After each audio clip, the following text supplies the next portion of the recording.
नमस्कार दोस्तों। क्या होता है कि हमारे यहाँ जो राशन है वो सभी पार्टी के लोग लेते हैं, सभी तरह के लोग लेते हैं, अमीर गरीब सभी लोग लेते हैं। तो मैं आप लोग को एक चीज़ बता दूं कि अभी शायद इसमें 3-3 महीने का एक साथ देने का चल रहा है। तो देखिए, इसमें ऐसा है कि एक बारीकी चीज़ है जो कि हमें मालूम भी होना चाहिए। वो चीज़ ये है कि जैसे जिसका पावर है उसको तो राशन तुरंत मिल जाता है, लेकिन जिसका पावर नहीं है, जो गरीब लोग हैं, वो बेचारों के साथ क्या होता है कि उनको मिलता ही नहीं है। तो अब अगर जिस महीने चावल 3 महीने का मिल रहा है, जैसे कि अ, एक बात बता रही हूँ कि सरकार जैसे 3-3 महीने का एक साथ देना चाहती है। तो जैसे 3 महीने का इस मई के महीने में मिल रहा है, तो जो कई शख्स गांव चले जाते हैं, कई शख्स टाइम पर नहीं आ पाते हैं, तो वो लोगों का 3-3 महीने का छूट जाएगा। तो सोचिए, वो लोग की तो जान ही निकल जाएगी। और ये लोग कई लोगों को देते ही नहीं है, बेवकूफ़ बनाते हैं। तो मैं तो समझती हूँ इस चीज़ से दुकानदार को फ़ायदा है। क्यों? क्योंकि ना वो लोग मेरे आंखों के सामने की बात है, वो लोग काफ़ी लोगों को देते ही नहीं है, बेवकूफ़ बनाते। ऐसे तो क्या है, उनको बड़े अमाउंट में चावल मिल जाएगा बेचने के लिए, देने के लिए, इधर उधर करने के लिए। क्योंकि देखिए, जैसे 30 लोग हैं, 30 लोग में से 15 लोगों को उनने दिया, 15 लोग को बेवकूफ़ बना दिया, और 15 लोगों को उनने कहा खत्म हो गया ये वो। ऐसे क्या वैसे क्या रहता था कि अगर इस महीने नहीं मिल पाया चावल तो कोई बात नहीं, अगले महीने मिल जाएगा। लेकिन एकदम से अगर किसी का 3 महीने का चावल नहीं मिलेगा दोस्तों, तो जो देखिए, जो पैसे वाले हैं उनको तो कोई फर्क नहीं पड़ता, वो तो खरीद कर खा लेंगे। लेकिन जो लोग वहीं के भरोसे जिंदा हैं, उनका क्या होगा दोस्तों? मैं ये चाहती हूँ कि मतलब जैसे जिनका पावर नहीं है, जो बूढ़े लोग हैं, वो लोगों को पक्का मिले। मतलब कुछ ऐसा हो कि वो लोग को मिले, वो लोग का चावल दुकानदार नहीं खाएं। क्योंकि दोस्तों, अगर वो लोग को नहीं मिला और वो लोग के आंख से आंसू गिरे तो बहुत अखर जाता है दोस्तों। कहते हैं ना कि मतलब एक दिल बैठ जाता है। और फिर ये होता है कि 3 महीने तक क्या होगा, आप ये सोचिए। और मतलब ये स्कीम ठीक भी है और नहीं भी है। अ, मतलब जिसको मिल जाएगा वो इंसान के लिए तो ठीक है, लेकिन जिसको नहीं मिलेगा दोस्तों, उसके लिए बहुत बुरा है। मतलब, और ये लोग मैं बता रही हूँ, जो गरीब लोग होते हैं, जो परेशान होते हैं, जैसे कि किसी कोई दुकान किसी मुस्लिम भाई की है, तो वो अपने ही अपने वालों को दे देते हैं और दूसरे लोगों को छोड़ देते हैं। तो ऐसे में कोई लड़ाई तो करेगा नहीं। या फिर उस जो राशन की दुकान है वहाँ पर एक पुलिस वाले भैया खड़े हों। मेरे तो एक चीज़ समझ में नहीं आती कि ये पुलिस वाले भैया लोगों की मतलब किस टाइप की ड्यूटी है? खाली सास बहू का मैटर सॉल्व करना और गाड़ियों का लाइसेंस चेक करना, बस दो ही काम है। मतलब ये लोग का जो काम होता है ना, उसका लेवल बढ़ाना चाहिए। मैं देखती हूँ एक एक स्टाफ पे 10-10 पुलिस वाले भैया खड़े रहते हैं। वो 10 का क्या काम है?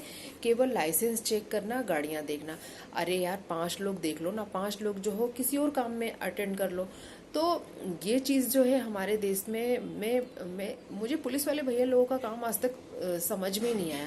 जहाँ ज़रूरत होती है वहाँ पे दिखते नहीं है, और जहाँ नहीं ज़रूरत होती वहाँ डंडा लेके खड़े रहते हैं। और एक ही बात कहते हैं कि हमें कहा नहीं गया है तो हम कैसे करेंगे। मतलब आपको ऊपर से कहेगा कोई तब आप करोगे। तो मुझे कहने के लिए तो ये होता है कि पुलिस वाले खड़े हैं, पुलिस वाले खड़े हैं, लेकिन किस लिए खड़े हो भाई? एक छोटे से स्टाफ पे 10 लोग का खड़े होने का क्या मतलब है? वहाँ पर तो 2 बंदा भी खड़ा हो सकता है, और हाँ, जैसे पठानी जैसी एरिया है, लड़ाइयाँ होती हैं, खजूरी जैसी एरिया है, लड़ाइयाँ होती हैं, वहाँ पर कोई भी नहीं है, पुलिस चौकी पूरी खाली पड़ी हुई है, वहाँ पर आपको एक बंदा नहीं दिखेगा। और जैसे अवधपुरी है, पिपलानी है, यहाँ पर लड़ाइयाँ नहीं होती, तो यहाँ 10-10 पुलिस वाले खड़े हुए हैं। और पिपला पठानी और खजूरी जैसी जगह पर जहाँ लड़ाइयाँ होती, वहाँ पर आपको जब लड़ाइयाँ हो जाएंगी, केस हो जाएंगे, तब पुलिस वाले आएंगे डुगत डुगत और बोलेंगे कि क्या हुआ, कैसे हुआ, किसने किया। मतलब आप कहाँ थे, आपको पता ही नहीं है। तो मैं समझती हूँ जहाँ पर केस होते हैं वहाँ पर पुलिस वालों की ड्यूटी तैनात ज़्यादा करनी चाहिए, और जहाँ केस होते ही नहीं वहाँ पे अनसेसरी 10 लोग के खड़े होने का क्या मतलब है। तो आर्मी वाले भैया लोगों को देखो कितने अच्छे से ड्यूटी करते हैं, लेकिन ये पुलिस वाले भैया लोगों का जॉब मुझे समझ में ही नहीं आता है। और पता है ये कि एक भैया लोगों को ना राशन की दुकान पे खड़ा कर दो, कहते हैं ना कि मतलब वो पुलिस वाला है, पुलिस वाला, मतलब भले वो सीधा साधा बंदा क्यों ना हो, लेकिन एक डर रहता है उनके वर्दी से कि हाँ यार पुलिस वाले हैं।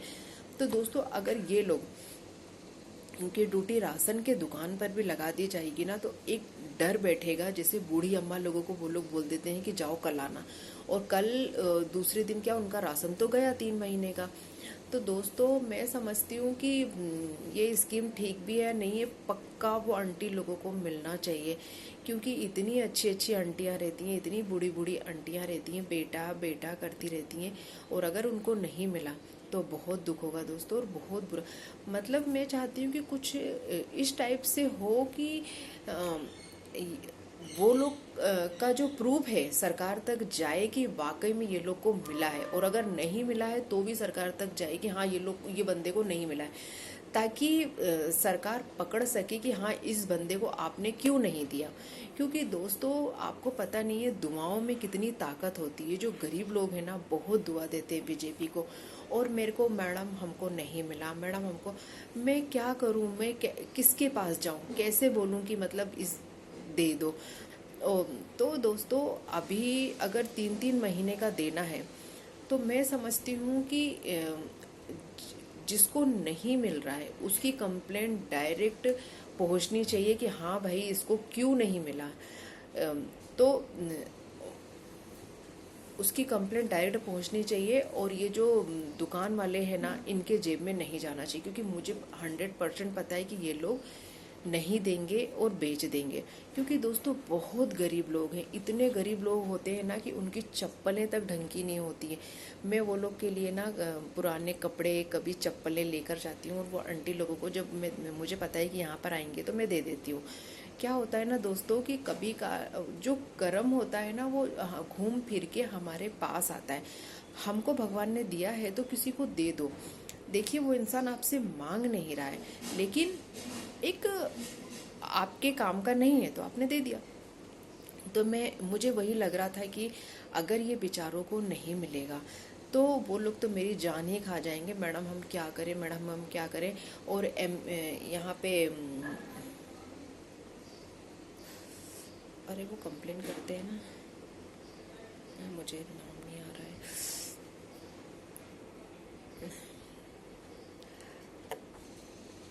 एक जगह कंप्लेन करते हैं, वो वहाँ पे ना कोई फ़ोन ही नहीं उठाता है, बस एक ही बात कहते हैं आप फिर से बोलो, फिर से बोलो, 10 बार बोलो, फिर भी वो लोग फ़ोन नहीं उठाते हैं। मुझे नाम ही नहीं आ रहा वहाँ पे।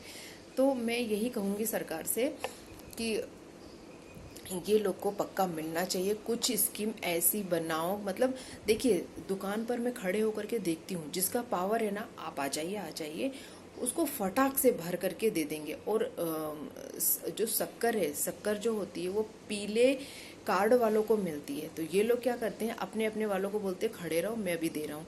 तो जो शक्कर होती है बाहर आप खरीदने जाओगे तो 40-42 रुपए की आती है, लेकिन वहाँ से क्या करते हैं 25-25 रुपए ले करके शक्कर को बेच देते हैं। और जो भैया लोग जिनका पीला कार्ड बना हुआ है उनको बोलते हैं कि शक्कर खत्म हो गई। तो मैंने कहा भैया, एक बहुत ही बूढ़ी आंटी आई थी तो उनको बोलने लगे कि ख़त्म हो गई। तो मैंने कहा भैया अभी आपने वो भैया को 50 रुपये में शक्कर क्यों दी। तो कह रहे हैं कि मैडम आप तो हमारे पीछे ही पड़ी रहती हो, जब देखो तब ये क्यों किया, वो क्यों किया। मैंने कहा भैया उनका जब कार्ड नहीं था तो आपने उनको पैसे ले करके दे दिया, और इनका कार्ड है पीला, उसके बावजूद आप कह रहे हो कि ख़त्म हो गया। ये तो सरकार ने इनको देने के लिए दिया था, तो आपने उनको क्यों दिया। तो कहते हैं कि मैडम हमारी मर्जी, हमारा है, हम किसी को भी दें। मैंने कहा ऐसा थोड़ी ना होता है भैया, अगर पीला कार्ड है तो इनको देना पड़ेगा। कह रहे मैडम आपको चाहिए क्या। मैंने कहा मुझे क्यों चाहिए, मेरे मतलब आप मुझे क्यों ऐसा बोल रहे हो भाई। लेकिन वो बेचारा इतना गरीब है, उसको तो शक्कर मिलनी चाहिए, और वो बेचारा खड़ा हुआ है झोला लाकर। तो मैडम हम क्या करें, ख़त्म हो गई। मैंने कहा ख़त्म कहाँ हुई, अभी तो आपने मेरे सामने 25-25 रुपये में बेच दी 100 रुपये में 4 किलो। तो मैडम जाइए, आपको जो करना है कर लेना। तो दोस्तों ऐसा होता है हमारे यहाँ। तो मैं समझती हूँ कि ऐसे जो गरीब लोग होते हैं ना, अब बेचारा जिसको नहीं मिला वो मुंह लटका के चला गया। क्यों? क्योंकि उसका ना पावर है ना कुछ है। उसका कहना है कि मैडम हमको जो मिल रहा है ना वो भी हमारे हाथ से छिन जाएगा, जाने दीजिए, कोई बात नहीं मैडम, आप मेरी तरफ से बहस मत करो, शक्कर नहीं दे रहे कोई बात नहीं। लेकिन दोस्तों ये तो गलत बात है ना। तो हमें एक ना पुलिस वाले भैया को वहाँ पे खड़ा करना चाहिए। मैं समझती हूँ हर दुकान पे खड़ा करना चाहिए। उससे क्या होता है ना, एक इंसान में डर बैठता है कि नहीं यार पुलिस वाला खड़ा हुआ है, मुझे तरीके से देना है। मतलब इनको ऐसा लगता है दुकान वालों को कि हमारे ससुराल से माल आया है, हमारी जिसकी मर्जी होगी देंगे, जिसको मन होगा नहीं देंगे। तो दोस्तों मतलब इतना अकड़, इतना घमंड। और जब मैं जाती हूँ तो उन लोग को पता है कि किसी उस पार्टी से जुड़ी हुई है, तो मेरे को मैडम के लिए कुर्सी लगाओ, कुर्सी लगाओ, मैडम आप कुर्सी पर बैठ जाइए। तो मैं तो हालांकि थक जाती हूँ तो मैं बैठ जाती हूँ, भाई मुझे कुर्सी मिली। तो लेकिन मैं बैठे बैठे देखती रहती हूँ कि इतने बूढ़े बूढ़े लोग बेचारे ऐसे जुलजुल होकर के, झुकी झुकी आंटियां खड़ी हुई हैं पीछे, उनके आगे यंग लोग 10 खड़े हुए। इंसानियत कहती है कि उनको आगे आ जाने दो, आप पीछे हो जाओ, उनको ले लेने दो। लेकिन नहीं, हम लाइन से आए हैं, हम नंबर से आए हैं, तो हम ना उनके बैठने की व्यवस्था, ना उनके खड़े होने की व्यवस्था। बेचारे बारिश हो रही है तो उसी बारिश में खड़ी हुई हैं। और इतनी, मेरे को तो समझ में नहीं आता आजकल के पेरेंट्स, बच्चे पता नहीं कैसे हैं, इतने यंग यंग बच्चे अपने पेरेंट्स को छोड़ छोड़ के चले जाते हैं और बोरियां ले ले करके बेचारियां बैठी रहती हैं।